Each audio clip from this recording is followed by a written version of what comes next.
أشد الناس بلاء الأنبياء ثم الأمثل فالأمثل أو كما قال عليه الصلاة والسلام.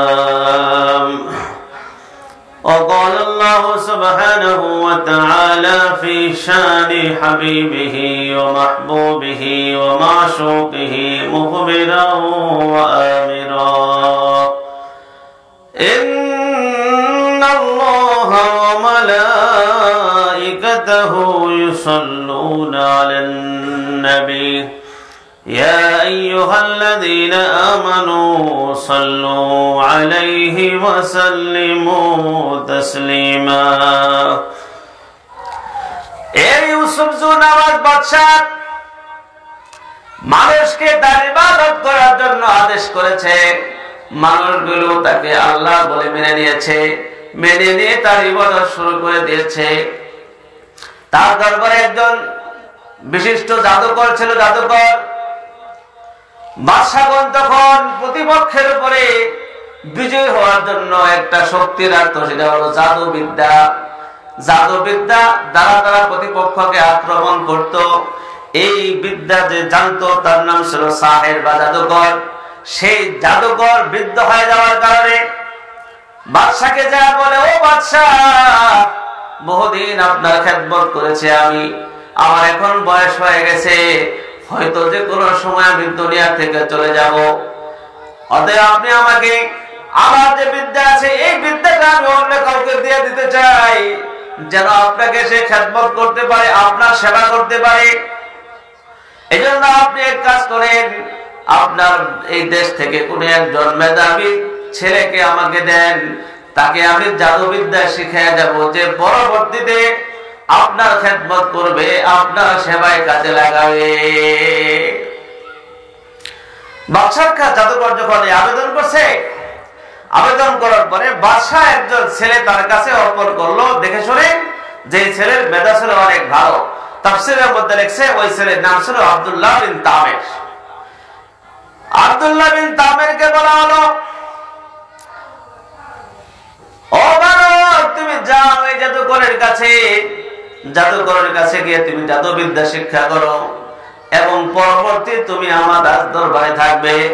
জাদুকর যে সকল সুযোগ সুবিধা ভোগ করতো, তুমিও পরবর্তীতে এমন সুবিধা ভোগ করবে আমার রাজ দরবারে।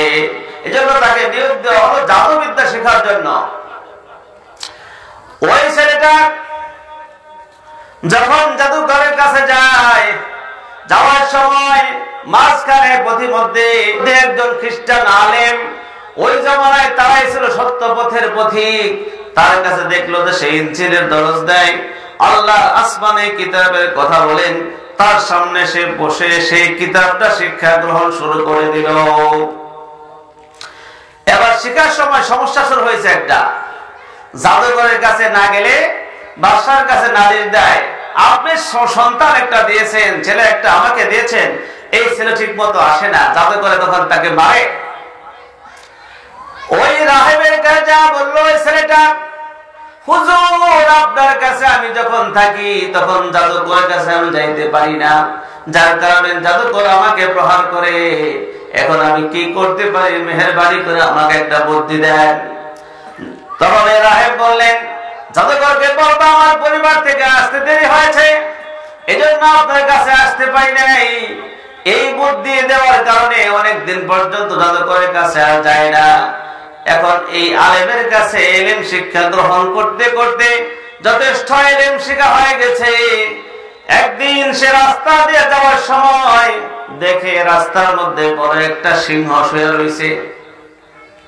সিংহ যদি লোকা হয়ে আসে তখন মানুষের বড় দুর্দশা হয়ে যায়, কি বলে ঠিক না? বড় সিংহ যদি রাস্তায় চলে আসে অথবা বাড়ি ঘরে চলে আসে, তখন মানুষের জন্য বিপদ, দাদানিকারে আক্রমণ করে বসে। এই ছেলে দেখে যে রাস্তার মধ্যে একটা বড় সিংহ বসে আছে, যার কারণে দুই পাশে মানুষ দাঁড়িয়ে রয়েছে, কেউ এ পাশে যেতে পারে না, ওরা এ পাশে আসতে পারে না। এই দৃশ্য দেখার পরে আব্দুল্লাহ বিন তামির কয়েকটা পাথরের টুকরা হাতে নিয়ে আল্লাহর কাছে বলছে, আল্লাহ আজকে আমি পরীক্ষা করব জাদুঘরের শিক্ষাটা তোমার কাছে বেশি প্রিয় নাকি এই যে রাহেব আলেম সাহেব তার কাছে আমি ইলম শিক্ষা করি, এই আলেমের শিক্ষা তোমার কাছে বেশি প্রিয়? আজকে আমি পরীক্ষা করতে চাই। তখন সেই পাথরের টুকরাগুলো হাতে নিয়ে বলতেছে, আল্লাহ তোমার কাছে যদি আলেমের ইলমটা বিদ্যা বেশি প্রিয় হয় থাকে, ওই জাদুকরের বিদ্যার চেয়ে মেহেরবানি করে আমার এই পাথরের আঘাতে এই সিংহটাকে মেরে ফেলো, হত্যা করে ফেলো। এই কথা বলে সে তার দিকে পাথর নিক্ষেপ করেছে। পাথর নিক্ষেপ করার পর দেখা গেল সাথে সাথে সিংহটা ওইখানে মারা গেছে। বলেন সুবহানাল্লাহ ওয়া বিহামদিহি। সিংহটা মারা যাওয়ার পরে মানুষ তো চলে গেছে, কিন্তু এই ছেলে যে একজন কামেল মানুষ, একজন আল্লাহর প্রিয় বান্দা, এটা মানুষের কাছে প্রচার হয়ে গেছে।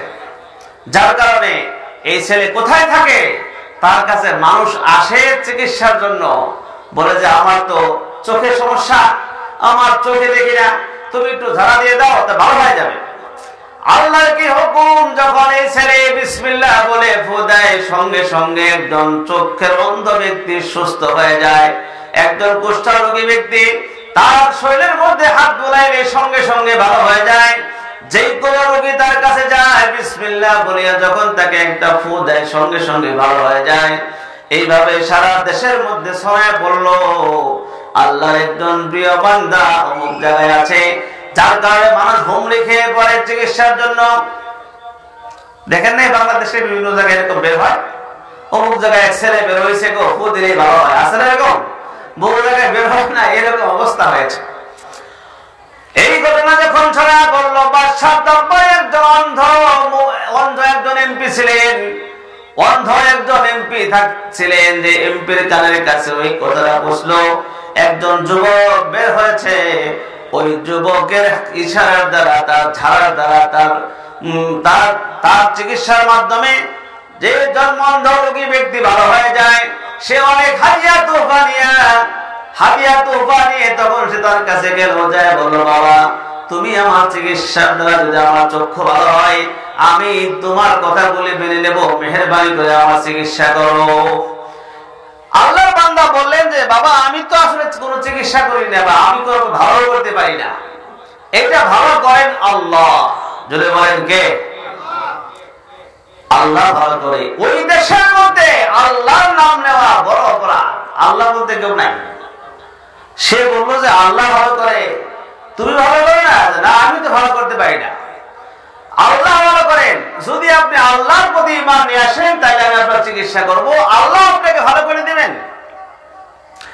তখন ওই এমপি সাহেব বললেন, বাবা যদি আল্লাহ পাক আমাকে চক্ষু দান করেন, তাহলে তোমাকে সাক্ষী রেখে বললাম, আমি তোমার সামনে মুসলমান হব, আর কোনদিন বাদশাহ ইবাদত করব না। তখন আল্লাহ বান্দার যুবক মানুষ সে এমপি সাহেবের চিকিৎসা করলেন। বিসমিল্লাহ বলে হাত দিয়া যখন তার চোখের মধ্যে এরকম মুছে দিলেন, সঙ্গে সঙ্গে আল্লাহ পাক তার দৃষ্টি শক্তি ফিরে দিলেন। দৃষ্টি শক্তি ফিরে পাইয়া সে সঙ্গে সঙ্গে কালেমা পড়ে মুসলমান হয়ে গেল। আল্লাহ পাকের হুকুমে যখন তার চক্ষু ফিরে আসলো, এই চোখ নিয়ে রাজ দরবারে হাজির হয়ে গেছে। ওই বাদশাহ যে নিজেকে খোদা দাবি করলো, সে জিজ্ঞাসা করলো, আপনি চক্ষু কোথায় পেলেন? চক্ষু আপনি কোথায় পেলেন? বাদশাহ জিজ্ঞেস করার পর তিনি বলছেন, আল্লাহ আমাকে চক্ষু ফিরে দিয়েছেন। কি বুঝলেন? হে হলো খোদা, তার সামনে আরেক খোদার কথা কয়। তখন বলছে, আলাকা ইলাহুন গায়রি, তোমার কি আমি ছাড়া অন্য কোন রব আছে? হ্যাঁ। তখন তিনি বলছেন, আল্লাহু রাব্বি ওয়া রাব্বুক, আল্লাহ তো আমার রব, তোমার রব। সুবহানাল্লাহ। এবার লাগছে ব্যাস, কয় যে আমি ছাড়া অন্য কোন রব আছে, এটা তুমি বিশ্বাস করো? সে বলছে, আমি পরিষ্কার ভাষায় বলছি, আমি আপনার সামনে সাক্ষ্য দিচ্ছি, এক আল্লাহ ছাড়া কোন ইলাহ দুনিয়াতে নাই, কোথাও নাই। আমি সে আল্লাহর ইবাদত করি, সে আল্লাহর গোলামি করি, এটা আপনি ভালো করে জানিয়ে রাখেন। বাদশার আগে তেলে বেগুনে জেলে উঠলো, এবং এই এমপি সাহেবকে সঙ্গে সঙ্গে শাস্তি দেওয়া শুরু করে দিল, এবং বলতে লাগলো, কে তোকে এই শিক্ষা দিয়েছে তা বল তাড়াতাড়ি। কারণ হলো বাদশা জানতো আমার দেশের মধ্যে আমি ছাড়া কোনো ইলাহ নাই, সবাই জানে। কে তোকে শিক্ষা দিল? এমপি সাহেব যখন মার খাইতে লাগলো, শাস্তি পেতে লাগলো, শাস্তি খাইতে খাইতে এক পর্যায়ে এসে বলে দিল, আমাকে শিক্ষা দিয়েছে আব্দুল্লাহ বিন তামের। আব্দুল্লাহ বিন তামেরের দীক্ষায় শিক্ষায় আমি এই কথা জানতে পেরেছি এবং আমি তার ওসিলায় আল্লাহ সন্ধান পেয়েছি। আল্লাহ সুবহানাহু ওয়া তাআলা আমাকে চোখের শক্তি, দেখা শক্তি ফিরে দিয়েছেন, অতএব সে আমাকে শিক্ষা দিয়েছে। বাদশা বলে, সর্বনাশ, আমি তাকে নিয়োগ দিলাম জাদুবিদ্যা শিক্ষা করার জন্য, সেটা আবার শিক্ষা কই পেল? সঙ্গে সঙ্গে তাকে গ্রেফতার করা হলো। আব্দুল্লাহ বিন তামেরকে গ্রেফতার করা হলো। আব্দুল্লাহ বিন তামেরকে নিয়ে আসা হলো। আনার পরে কোনো কথা নাই, তার উপরে আক্রমণ শুরু হয়ে গেল। এই যে আক্রমণ, মায়, জেল, জুলুম, এগুলো আমরা আপনারাও দেখছি, দেখে নাই? আমরা বলি যে কেউ যদি গ্রেফতার হয়, এই খারাপ মানুষ। আমরা যারা পাবলিক, এটা আমরা মনে করি কেউ গ্রেফতার হইলেই খারাপ মানুষ। রাষ্ট্রের পক্ষ থেকে যখন এরকম আক্রমণের শিকার হয়, এটা হইলে আপনি বলতে পারবেন না যে লোকটা খারাপ। সম্মান করে আছে, তার ধ্যান ধারণার সঙ্গে লোকটার ধ্যান ধারণার মিল নাই, তার শিক্ষার সঙ্গে লোকটার শিক্ষার মিল নাই। এই জন্য প্রতিহিংসামূলক ভাবে একজন মানুষকে রাষ্ট্র শাস্তি দিতে পারে। কত ওলামায়ে কেরামের জীবনী আমাদের সামনে আছে। ইমাম বুখারী রাহমাতুল্লাহি আলাইহি ওই জামানার বাদশা গ্রেফতার শুধু করে নাই, তাকে দেশান্তর করেছে। তার যে মাদ্রাসা 90,000 ছাত্র সেই মাদ্রাসায় বুখারী পড়তো, সেই মাদ্রাসাকে বন্ধ করে দিয়েছিল। ইমাম বুখারীর জন্য বুখারা শহর কোন এলাকায় তার জন্য নিরাপদ ছিল না। যেখানে যেতেন সেখানে বাদশার লোকেরা এরকম মিছিল শুরু করে দিত। ইমাম বুখারীর জামানায় ইমাম বুখারীর বিরুদ্ধে সব এলাকার মানুষ মিছিল করে। এই জন্য ইমাম বুখারীকে যখন বলা হলো, আপনি কোথায় যাবেন, যেখানে যাবেন সেখানে দেখবেন বাদশার লোকজন আপনার বিরুদ্ধে মিছিল করে। ইমাম বুখারী গাধার উপরে সওয়ার ছিলেন, তিনি আসমানের দিকে তাকিয়ে বলছেন, আল্লাহ দাকাত আলাইয়াল আরদু বিমা রাহাবাত, এত বড় দুনিয়ার মধ্যে আমার জন্য কোনো জায়গা নাই। ফাকবিজনি ইয়া রাব্বি, হে আল্লাহ তুমি আমাকে দুনিয়া থেকে নিয়ে যাও, এই দুনিয়াতে আমি আর থাকতে চাই না। আউলিয়ারা কারে ওকুবা ইখতিয়ার, জাহেলারা কারে দুনিয়া ইখতিয়ার। আল্লাহ পাকের ওলি যারা হয় তারা পরকালের ফিকির করে, দুনিয়ার ফিকির করে না। ইমাম বুখারী একবার দোয়া করছেন, যে দোয়া করছেন সঙ্গে সঙ্গে আল্লাহ পাক তাকে দুনিয়া থেকে নিয়ে গেছেন। সুবহানাল্লাহি ওয়া বিহামদি। ইমাম বুখারী দুনিয়া থেকে চলে গেছেন মাজলুম অবস্থায়। মুসলমান ভাইও, এটা আমাদের জানার অভাব। রাষ্ট্রের শক্তি অনেক সময় ইসলাম পন্থী মানুষের উপরে আক্রমণ করে, জুলুম করে। এর অর্থ এই নয় যে মানুষগুলি অপরাধী নয়, তারা আল্লাহর কথা বলেন, এক আল্লাহর কথা বলেন, এই জন্যই মানুষের সমস্যা হয়। আমার ভাই এমন নয়। আল্লাহ সুবহানাহু ওয়া তাআলা আব্দুল্লাহ বিন তামেরকে যখন বাদশা গ্রেফতার করে নিয়ে আসছে, বাদশা যখন তাকে আক্রমণ শুরু করলো, মারধর শুরু করলো, তখন বাদশা জিজ্ঞেস করে, আব্দুল্লাহ তোমাকে শিক্ষা কে দিল? কে তোমাকে এক আল্লাহর খবর দিল? আমি তো তোমাকে জাদুবিদ্যা শেখার জন্য পাঠিয়েছিলাম। অনেক আক্রমণের পরে তখন ওই আব্দুল্লাহ বিন তামের তার উস্তাদ, ওই যে একজন রাহেব আলেম সাহেব, তার কথা সে বলে দেয় এবং বলে, ওই আলেম আমাকে শিক্ষা দিয়েছেন একমাত্র আল্লাহ হলেন তিনি, যিনি আসমান জমিনকে পয়দা করেছেন। আসমান জমিন যিনি বানাইছেন তিনি হলো আল্লাহ, আপনি আসলে কিছু না, আপনার কোনো ভেল নাই, আপনি আল্লাহ হওয়ার যোগ্যতাই রাখেন না। এরপরে গ্রেফতার করা হলো আলেমকে, যে আলেম মানুষের মধ্যে তাওহীদের শিক্ষা দিতেন, এক আল্লাহর কথা বলতেন, তাকে গ্রেফতার করা হলো। ওই ব্যক্তিকে আনা হলো দরবারে, আইনা বলা হলো, তুমি তোমার দিন ছেড়ে দাও, নয়তোবা তোমাকে আমরা এখানে মেরে ফেলবো। আলেম সাহেব বললেন, আমি জীবন দেব কিন্তু আমি ছাড়বো না ইসলাম। ইসলাম ছেড়ে কাফের মুশরিক হয়ে মরতে চাই না, সঙ্গে সঙ্গে তার মাথার উপরে করাত দিয়ে এরকম ভাবে কাটা হলো, দ্বিখণ্ডিত করে ফেলে দেওয়া হলো। ওই আলেমে দিন শহীদ হয়ে গেলেন। আল্লাহু আকবার। ইসলামের জন্য জীবন দিয়েছে, ইসলামের জন্য। এই কথা আল্লাহ কোরআন পাকে বলেছেন। এরপরে ওই বিষয়কে তার সামনে হত্যা করা হলো, করাত দিয়ে দ্বিখণ্ডিত করা হলো। এবার পাড়া আসলে আব্দুল্লাহ বিন তামিরের পাড়া। আব্দুল্লাহ বিন তামিরকে বলা হলো, তুমি তোমার দিন ছেড়ে দাও, আমি যে আল্লাহ, আমি যে খোদা, তুমি আমাকে মেনে নাও। আব্দুল্লাহ বিন তামির বলেন, বাদশা পাগলামি করেন না, খবরদার, এভাবে আপনি পাগলামি করলে আসমান থেকে আপনার উপর গজব নাজিল হবে। বাদশা তখন বলে, যে ছেলের ফুলের মধ্যে এত পাওয়ার, আমি বেশি কিছু বললে হয়তো আমাকে ফুজ দেওয়া মারে একটা, আমি তো ধ্বংস হয়ে যাব। এই জন্য বাদশা তার বিরুদ্ধে বাড়ার দরবারে কোনো শাস্তির ব্যবস্থা করে নাই। সে একদল পুলিশকে বলেছে, পুলিশ এই ছেলেটাকে নিয়ে যাও, এই ছেলেকে নিয়ে যাও, নিয়ে পাহাড়ের উপরে উঠো, উঠে দেখো, তাকে বলবা তোমার দিন ছেড়ে দাও। যদি ছেড়ে দেয় তাকে তোমরা ছেড়ে দিবা, যদি দিন না ছাড়ে তাহলে ওইখান থেকে ফেলে দিবা, সে ধ্বংস হয়ে যাবে। বাদশাদের বড় ভয় থাকে। আপনারা শুনছেন ফেরাউনের কথা, ফেরাউনের কথা শুনছেন।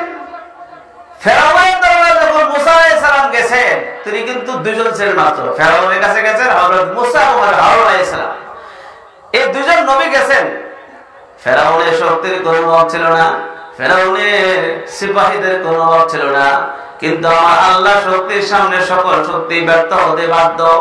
আল্লাহ পাকের হুকুমে দুনিয়াটা চলে, আসমান চলে, জমিন চলে, সব চলে। এজন্য হযরত মুসা আলাইহিস সালাম আল্লাহকে বলেছিলেন, ও আল্লাহ, আমি একজন মানুষকে হত্যা করেছিলাম, আমি যদি ফেরাউনের কাছে যাই তাহলে আমাকে গ্রেফতার করা হবে, আমাকে হত্যা করা হবে। মেহেরবানি করে আমার সঙ্গে আমার ভাই হারুনকে পাঠিয়ে দেন, যাতে আমাকে সে সাহায্য করতে পারে। আল্লাহ পাক দেখেন, ভাইয়ের জন্য ভাই এমন দাবি কোনদিন পৃথিবীর ইতিহাসে কেউ করে নাই। ভাইয়ের জন্য এমন আবেদন আল্লাহর কাছে কেউ করে নাই, যা করেছেন হযরত মুসা আলাইহিস সালাম। কি বলেন, ভাই ভাই সব সময় ঝগড়া থাকে না, ভাই ভাইকে দেখতে পারে না, এটা দুনিয়ার ইতিহাসে পারে। ইউসুফ আলাইহিস সালাম ভাইয়েরা দেখছেন কোয়ার মধ্যে হয়েছে, ভাই ভাইয়ের দুশ্মনী একেবারে ঐতিহাসিক। ভাইয়ের সঙ্গে ভাইয়ের কোনো মিল নাই। আমার ভাইয়ের জন্য এমন কথা, এমন দাবি পৃথিবীর ইতিহাসে আর কেউ করে না, যেটা মুসা আলাইহিস সালাম করছেন। হযরত মুসা আলাইহিস সালাম আল্লাহর কাছে বলছেন, রব্বুল আলামিন, আমি একজন মানুষকে হত্যা করেছিলাম, আপনি জানেন আমি যদি যাই, আমি দাওয়াত নিয়ে গেলে আমাকে সে গ্রেফতার করে হত্যা করে ফেলবে। এজন্য আমার ভাই হারুনকে আমার সঙ্গে দেন, সে আমাকে সাপোর্ট করবে। এরপরে বলছে, রব্বুল আলামিন, আমাদের দুইজনেরও ভয় হয়, না জানি দুইজন আমরা গ্রেফতার হয়ে যাই। আল্লাহ পাক বলেছেন, মুসা তুমি ভয় করো না, আমি আল্লাহ তোমার সঙ্গে আছি। সুবহানাল্লাহ ওয়া বিহামদিহি। আল্লাহ পাক শুধু এটা বলে না, আরো বলছে, মুসা তোমার সঙ্গে তো আছি, এবং তুমি বিজয়ী হবে, তোমাকে পরাজিত করার মতো কোনো ক্ষমতাই ফেরাউনের কাছে নাই। এজন্য আব্দুল্লাহ বিন তামিরকে যখন শাস্তির ফয়সালা দিল, বাদশা তখন তার দরবারে কোনো ফয়সালা করে নাই, বরং পুলিশকে বলেছে, গ্রেফতার করে নিয়ে যাও, পাহাড়ের উপরে নিয়ে যাবে, সেখান থেকে তাকে ফেলে দিবে, মেরে ফেলবে, যেন সেখান থেকে আসে ফিরে আসতে না পারে। তখন পুলিশ, একদল পুলিশ আব্দুল্লাহ বিন তামিরকে গ্রেফতার করলো। গ্রেফতার করে নিয়ে গেল পাহাড়ের উপরে, অনেক উঁচু পাহাড়, সেইখানে ওঠে। তখন তাকে বলতেছে, আব্দুল্লাহ, তুমি তোমার দিনটা ছেড়ে দাও, তাহলে বাদশার হুকুম আছে তোমাকে আমরাও ছাড়িয়া দিব। বাদশার হুকুম আছে, তুমি যদি দিন ছেড়ে দাও তাহলে আমরাও তোমাকে ছেড়ে দেব। হযরত আব্দুল্লাহ আসমানের দিকে তাকাইয়া শুধুমাত্র একটু দোয়া করেছেন, আল্লাহুম্মা কফিনিহুম বিমা শিতা, আল্লাহুম্মা কফিনিহুম বিমা শিতা। এই একটা ছোট্ট দোয়া বলেছেন। এই ছোট্ট দোয়াটা এত পাওয়ার, সেই পাহাড়ের মধ্যে ঝালঝালা পয়দা শুরু হয়ে গেছে, পাহাড়ের মধ্যে ঝালঝালা পয়দা হয়ে গেছে, ভূমিকম্প শুরু হয়ে গেছে। ওইখান থেকে তার যত বাদশার বাহিনী ছিল সমস্ত পুলিশগুলো পড়িয়া সঙ্গে সঙ্গে মারা গেছে। আব্দুল্লাহ বিন তামির ওইখান থেকে হাঁটিয়ে হাঁটিয়ে নেমে আসেন, আয়েশা আবার বাদশার দরবারে হাজির হয়ে গেছে। আল্লাহু আকবার। এটাই হলো ঈমানি পাওয়ার, ঈমানি শক্তি। কোন মুসলমান যদি বিপদে পড়ে যায় আর আল্লাহর কাছে এই দোয়া পড়ে, আল্লাহুম্মা কফিরহুম বিমা শিতা, আল্লাহুম্মা ইন্না নাজআলুকা ফি নুহুরিহিম ওয়া নাউযু বিকা মিন শুরুরিহিম, তাহলে আসমানি ফয়সালায় আল্লাহর দুশমনেরা খতম হয়ে যাবে। বুঝেননি? এটা কবিরাজের কি? এটা কইছে খালি কবিরাজে বুঝে মানুষে, আমার আমাকে জুলুম করে মারে, এই করে সেই করে। আপনি এই দোয়া করেন, আল্লাহুম্মা কফিরহুম বিমা শিতা, আল্লাহুম্মা ইন্না নাজআলুকা ফি নুহুরিহিম ওয়া নাউযু বিকা মিন শুরুরিহিম। রাসূলুল্লাহ সাল্লাল্লাহু আলাইহি সাল্লাম মুসিবতের সময় আল্লাহর কাছে এই দোয়া করেছেন। আব্দুল্লাহ বিন তামির যে দোয়া করেছে, আমার নবী সেই দোয়া করেছেন। সমস্ত আল্লাহওয়ালা বুজুর্গগণ মুসিবতে পড়লে দোয়া করেন। আপনারা যারা শুনেন, আপনারাও যদি পড়েন, আশা করা যায় আল্লাহ পাক আপনাদেরকেও বিপদ থেকে উদ্ধার করবেন। ছোট দোয়া শিখে দেবেন ইনশাআল্লাহ। এবার বাদশার সামনে হাজির হয়ে গেছে। বাদশাহ বলেন, আব্দুল্লাহ তোমার কি হলো? আমার লোকগুলি কোথায়? আব্দুল্লাহ বিন তামির বলেন, বাদশাহ আপনার মানুষ সব তো পাহাড় থেকে পড়ে মরে গেছে, তাদেরকে আল্লাহ পাক ধ্বংস করে ফেলেছেন। এবার বাদশাহ একটু বিচলিত হলো, তারপরেও থেমে যায় নাই। আরেকদল পুলিশ খেয়ে বললেন, গ্রেফতার করো আব্দুল্লাহ বিন তামিরকে এবং নিয়ে যাও, তাকে সাগরের মাঝখানে নিয়ে যাবে, নৌকা দিয়ে সাগরের মাঝখানে নিয়ে যাবে। সেইখানে যাওয়ার পর তাকে বলবে যদি তার দিন থেকে ফিরে আসে তাকে ছাড়িয়ে দেবে, নতুবা সেখানে সাগরে ফেলে দিবে। এই কথা বলে কিছু পুলিশ তাকে গ্রেফতার করেছে। গ্রেফতার করার পরে নিয়ে গেল তাকে সাগরের মাঝখানে। নেওয়ার পরে বলে, আব্দুল্লাহ তুমি আরেকবার ভেবে দেখো দিন থেকে ফিরবে কিনা। তুমি যদি ফিরে আসো তোমাকে ছেড়ে দেওয়া হবে, নতুবা এই সাগরের মধ্যে ডুবে তুমি নিহত হয়ে যাবে। আব্দুল্লাহ কি করলেন? আসমানের দিকে তাকাইলেন।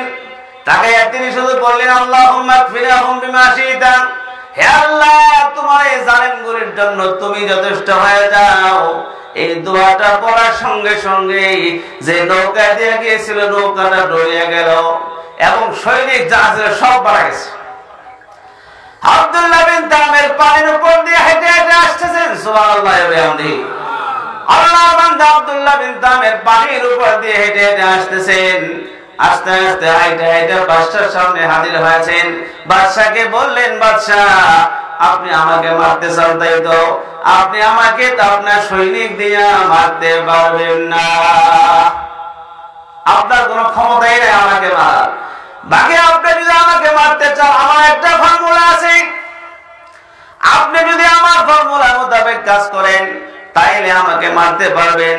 বাদশা খুশি হয়ে বলে, বলো আব্দুল্লাহ কিভাবে তোমাকে মারা যাবে? তিনি বললেন, আপনি আমার যে তীর আছে তীর, আমার তীর গুলি থেকে একটা তীর আপনি নেবেন, আমাকে শুলের মধ্যে চড়াবেন এবং এলাকার সমস্ত মানুষকে দাওয়াত দিয়ে একটা ময়দানের মধ্যে হাজির করবেন এবং যে জল্লাদ আমার তীরটা নিক্ষেপ করবে তাকে বলতে হবে বিসমিল্লাহি রব্বাহাজাল গোলাম, আমি এই রবের গোলামের নাম নিয়ে তীর মারতেছি। এই কথা বলিয়া যদি আমার দিকে তীর মারে আমার শরীরে লাগলেই আমি সঙ্গে সঙ্গে দুনিয়া থেকে চলিয়া যাব। বাদশার কাছে এই প্রস্তাব ভালোই লাগলো, এটা তো তেমন কোনো ব্যাপার না। আল্লাহ সুবহানাহু ওয়া তাআলা অনেক সময় এমন সব ব্যাপার ঘটান যেগুলো আমরা চিন্তাও করতে পারি না, ঠিক না? ফেরাউন গেছিল মুসা আলাইহিসসালামকে মারার জন্য। আল্লাহ পাক ফয়সালা করছিলেন তুই মারতে যাবি এবং তুই সাগরে ডুবে মরবি। এটা কিন্তু ফেরাউন জানতো। ফেরাউন জানলে যাইতো কোনোদিন তার কাছে? কিন্তু না, এমনকি মুসা আলাইহিস সালামের লোকেরা বলতেছিল ইন্না লামুদরাকুন, হে মুসা আমরা ধরা খেয়ে গেলাম, এতদিন যাই বাঁচছিলাম কিন্তু আজকে আর বাঁচতে পারবো না। মুসা আলাইহিস সালাম বলছেন কাল্লা, কোশ্চেন কালেও নয়, আমার আল্লাহ আমাকে অবশ্যই পথ দেখাবে। মুসা আলাইহিস সালাম সামনে গেছেন, পিছন থেকে দেখা যায় ফেরাউন তার তরবারি নিয়ে দৌড়ে আসতেছে। আল্লাহ পাক বলেন ফাদরিব বিআসাকাল বাহার, হে মুসা তুমি দেরি করো না, সাগরে একটা বাড়ি দাও, রাস্তা করার মালিক আমি আল্লাহ। বলেন সুবহানাল্লাহ বিহামদিহি, রাস্তা তো আমি বানাবো, তুমি খালি একটা বাড়ি দাও। মুসা আলাইহিস সালাম বাড়ি দিলেন, সঙ্গে সঙ্গে 12টা রাস্তা, শুকনা রাস্তা আমার আল্লাহ তৈরি করে দিয়েছেন। বলেন সুবহানাল্লাহ। তাহলে রাস্তা করার মালিক আল্লাহ তাআলা, তা কোথায়? সাগরের মাঝখানে। আব্দুল্লাহ বিন তামির বলতেছেন বাদশাহ আমার ফর্মুলা ছাড়া আপনি আমাকে মারতে পারবেন না, আমাকে মারতে হলে আমার ফর্মুলা লাগবে। এজন্য আপনি এলাকার মধ্যে একটা ঘোষণা দিয়ে দেন, সব মানুষ একটা ময়দানে হাজির হবে। হাজির হওয়ার পরে আমার কাছে অনেক তীর আছে, একটা তীর নিবে একজন জল্লাদ এবং মারার সময় বলবে রব্বাহাদ বিসমিল্লাহি রব্বাহাদাল গোলাম, এই গোলামের রবের নামে তীর মারতেছি। এই কথা বলে যদি তীর মারে আমার শরীরে লাগলেই আমি দুনিয়া থেকে চলে যাব, আমি শহীদ হয়ে যাব। বাদশাহ এর মধ্যে ঘোষণা করে দিল, তারা সকল মানুষ এসে একটা ময়দানে হাজির হয়ে গেল। হাজির হওয়ার পরে জল্লাদকে বলা হলো তাকে শুলির মধ্যে চড়াও। শুলির মধ্যে চড়ানো হলো, আব্দুল্লাহ বিন তামিরকে শুলিতে চড়ানো হয়েছে। শুলিতে চড়াবার পরে একজন জল্লাদ যখন তার কাছ থেকে তীর এনে ওই যে শিখায় দেওয়া হয়েছিল, এই যে রব্বা বিসমিল্লাহি রব্বা হাজাল গোলাম, এই গোলামের রবের নামে যে তীরটা মারলো, তীর যায় লাগছে ওই আল্লাহর গোলামের এই কারাচিবার মধ্যে, এইখানে তীর লাগছে। লাগার পরে তিনি হাতটা ওইখানে দিয়েছেন এবং তিনি সঙ্গে সঙ্গে শহীদ হয়ে গেছেন। আব্দুল্লাহ বিন তামির শেষ হয়ে গেছে। এবার মানুষ যারা গিয়েছিল সবাই বুঝতে পারছে এই বাদশার কোনো ক্ষমতা নাই, সব ক্ষমতা এই যে আল্লাহর বান্দা আব্দুল্লাহ, এই বেটার যে রব, উনি সব ক্ষমতার মালিক। এজন্য সকলে বলতে লাগলো আমান্না বিরব্বি হাজাল গোলাম, আমরা এই গোলামের রবের প্রতি ঈমান নিয়ে আসলাম। আল্লাহু আকবার।